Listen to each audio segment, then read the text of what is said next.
Betsaka kosa ny dingana vita raha ho an'ny taona 2014 no asiana teny hoy ny nambaran'ny ministra ny posta sy ny fifandraisan-davitra Andriamatoa Rakotomamonjy Nepatraiky. Io moa no isan'ny nisongadina atao anatin'ny lanonana fampiarabana noho ny fatratrarana ny taona vaovao 2012 izay no tanterahana teo anivon'izay ministera sahany izay.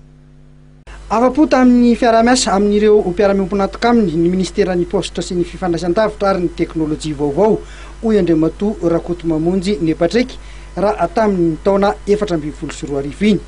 Omaly alina dia nanao jeritodika ny zava-bita tamin'ny taona 2012 ny ministera ary nampahafantatra ihany koa ireo mpiara-miompinatoka aminy ny vina sy ny asa miandry amin'ny taona 2012 ity tetsy amin'ny Carleton Anosy. Manana andraikitra goavana amin'izany ny sehatra tsy miankina hoy ny ministra Rakotomamonjy Nepatraiky. Androany moa zany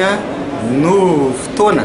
izay nanasana ny mpiara-miompinatoka amin'ny ministeran'ny posta fifandraisan-davitra ary ny teknôlôjia vaovao.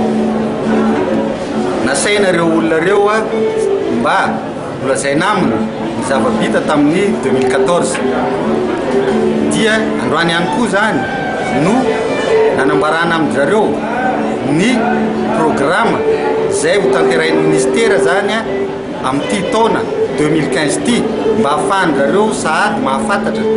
hoe inona no tokony hifanampiana iarahana miasa amin'ny ministera ary io dia tafiditra amin'ny fanantanterahana ny programa nasa ny gouvernemanta izay nisoritany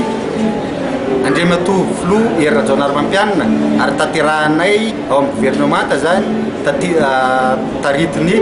général Jean Ravelonarivo izay prime ministre amin'izao fotoana izao. Raha tamin'ny 2014 manokana aloha dia tena afa-po ny ministera raha tsy teny aho tamin'ireny opération tablette izay niarahana tamin'ny ministère de l'éducation nationale reny ary tamin'ireny fampitaovana ny fampianarana ambony département télécom fotovorona ny école nationale d'informatique ary raha hitanareo androany dia misy mpiara-nantoka tonga misy avy amin'ny chancellerie tonga dia zay dia midika avy hatrany fa sika dia tsy maintsy misokatra amin'ny rehetrarehetra ary miara-miasa tanteraka amin'ny secteur privé ihany koa. Nandritra ity fotoana ity no nanantanterahana ny fampiarabana nahatratry ny taona 2012 teo amin'ny ministry ny posta fifandraisan-davitra ary ny teknôlôjia vaovao sy ireo sehatra tsy miankina mpiara-miombinantoka aminy.